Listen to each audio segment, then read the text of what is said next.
إن الحمد لله والصلاة والسلام على رسول الله أما بعد فأعوذ بالله من الشيطان الرجيم بسم الله الرحمن الرحيم قال الله تعالى في القرآن المجيد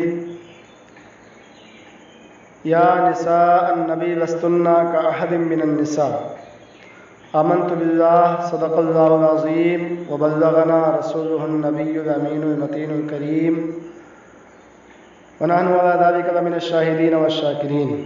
محترم ناظرین، آج ہم جس عظیم ہستی کی بارگاہ میں خراج عقیدت پیش کرنے جا رہے ہیں وہ ام المومنین مخدومہ کائنات راحت جان مصطفیٰ پیکر صدق و صفا سیدہ طاہرہ عفیفہ خدیجۃ الکبریٰ رضی اللہ تعالیٰ عنہا کی ذات بابرکات ہے۔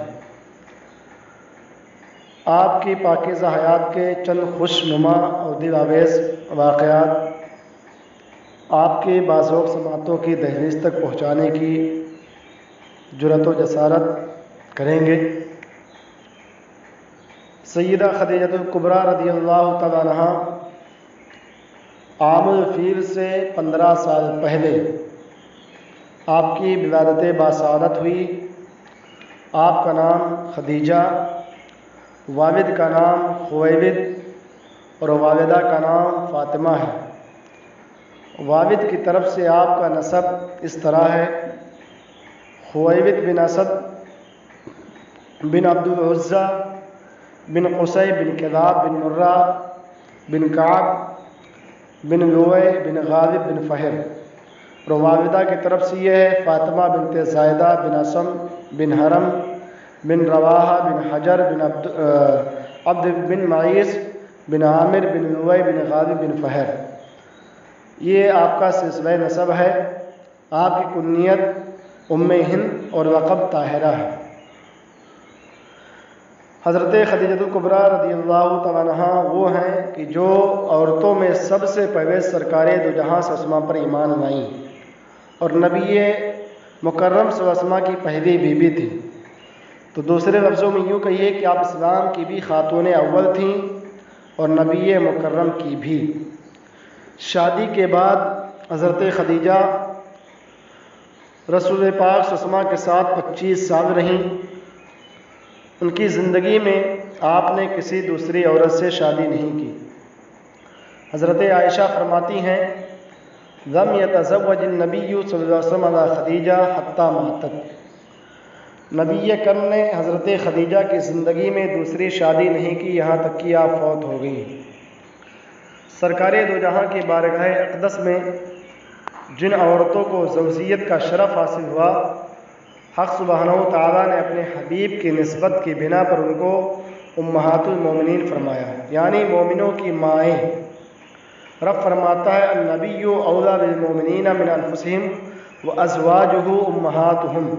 یہ نبی کریم ایمان والوں کی جانوں سے بھی زیادہ قریب ہیں، نزدیک ہیں، اور ان کے ازواج مومنوں کی مائیں ہیں۔ آپ صلی اللہ علیہ وسلم کی سب سے پہلی بیوی اور رفیق حیات حضرت سیدہ خدیجۃ الکبریٰ ہیں۔ یہ خاندان قریش کی بہت ہی باوقار اور ممتاز خاتون ہیں۔ ان کی شرافت اور پاک دامنی کی بنا پر تمام مکے والے آپ کو طاہرہ کے لقب سے پکارا کرتے تھے۔ آپ نے سرکار دو جہاں کے اخلاق و عادات اور جمال صورت و کمال سیرت کو دیکھ کر خود ہی آپ سے نکاح کی رغبت ظاہر کی۔ چنانچہ اشراف قریش کے مجمع میں باقاعدہ نکاح ہوا۔ یہ رسول پاک کی بہت ہی جانثار وفا شعار بیوی ہیں اور سرکار دو جہاں کو ان سے بہت ہی الفت اور بے پناہ محبت تھی۔ چنانچہ جب تک یہ زندہ رہیں آپ نے کسی دوسری عورت سے نکاح نہیں فرمایا اور یہ مسلسل 25 سال تک محبوب خدا کی جانثاری و خدمت گزاری کے شرف سے سرفراز رہیں۔ سرکار دو جہاں کو بھی ان سے اس قدر محبت تھی کہ آپ کی وفات کے بعد اپنی محبوب ترین بیوی حضرت عائشہ سے فرمایا کرتے تھے: خدا کی قسم خدیجہ سے بہتر مجھے کوئی بیوی نہیں ملی۔ جب سب لوگوں نے میرا ساتھ چھوڑ دیا میرے کفر کیا اس وقت مجھ پر ایمان لائیں، اور جب سب لوگوں نے مجھے جھٹلا دیا اس وقت انہوں نے میری تصدیق کی۔ جس وقت کوئی شخص مجھے کوئی چیز دینے کے لیے تیار نہ تھا اس وقت خدیجہ نے مجھے اپنا سارا سامان ہبہ کر دیا، دے دیا، اور خدیجہ کے شکم سے ہی اللہ نے مجھے اولاد عطا فرمائی۔ اس بات پر ساری امت کا اتفاق ہے کہ سب سے پہلے حضور کی نبوت پر یہی ایمان لائیں، اور ابتدائے اسلام میں جبکہ ہر طرف آپ کی مخالفت کا طوفان اٹھا ہوا تھا، ایسے خوفناک اور کٹھن وقت میں صرف ایک حضرت خدیجہ کی ذات تھی جو پروانوں کی طرح حضور پر قربان ہو رہی تھی، اور اتنے خطرناک اوقات میں جس استقلال و استقامت کے ساتھ انہوں نے خطرات و مصائب کا مقابلہ کیا، اس خصوصیت میں تمام ازواج مطہرات پر ان کو ایک ممتاز فضیلت حاصل ہے۔ آپ کے فضائل میں بہت سی احادیث بھی آئی ہیں، چنانچہ سرکار دو جہاں نے فرمایا کہ تمام دنیا کی عورتوں میں سب سے زیادہ اچھی اور باکمال 4 بیویاں ہیں، ایک حضرت مریم، دوسری فرعون کی بیوی حضرت آسیہ، تیسری حضرت خدیجہ، اور چوتھی حضرت فاطمہ رضی اللہ تعالی عنہن۔ ایک مرتبہ حضرت جبریل امین دربار نبوت میں حاضر ہوئے اور عرض کیا کہ اے سرکار دو جہاں، یہ خدیجہ رضی اللہ عنہا ہیں جو آپ کے پاس ایک برتن میں کھانا لے کر کے آ رہی ہیں، جب یہ آپ کے پاس آ جائیں تو ان سے ان کے رب کا اور میرا سلام کہہ دیجیے، ان کو یہ خوشخبری سنا دیجیے کہ جنت میں ان کے لیے موتی کا ایک گھر بنا ہے جس میں نہ کوئی شور ہوگا نہ کوئی تکلیف ہوگی۔ حضرت عائشہ صدیقہ سے مروی یہ فرماتی کہ میں نے رسول پاک صلی اللہ علیہ وسلم کو دیکھا، وما رأيتها ولكن كان النبي صلی اللہ علیہ وسلم يكثر ذكرها وربما ذبح الشاة ثم يقطعها أعضاء ثم يبعثها في صدائق خديجة، فربما قلت له كأنه لم يكن في الدنيا امرأة إلا خديجة فيقول إنها كانت وكانت وكان لي منها ولد۔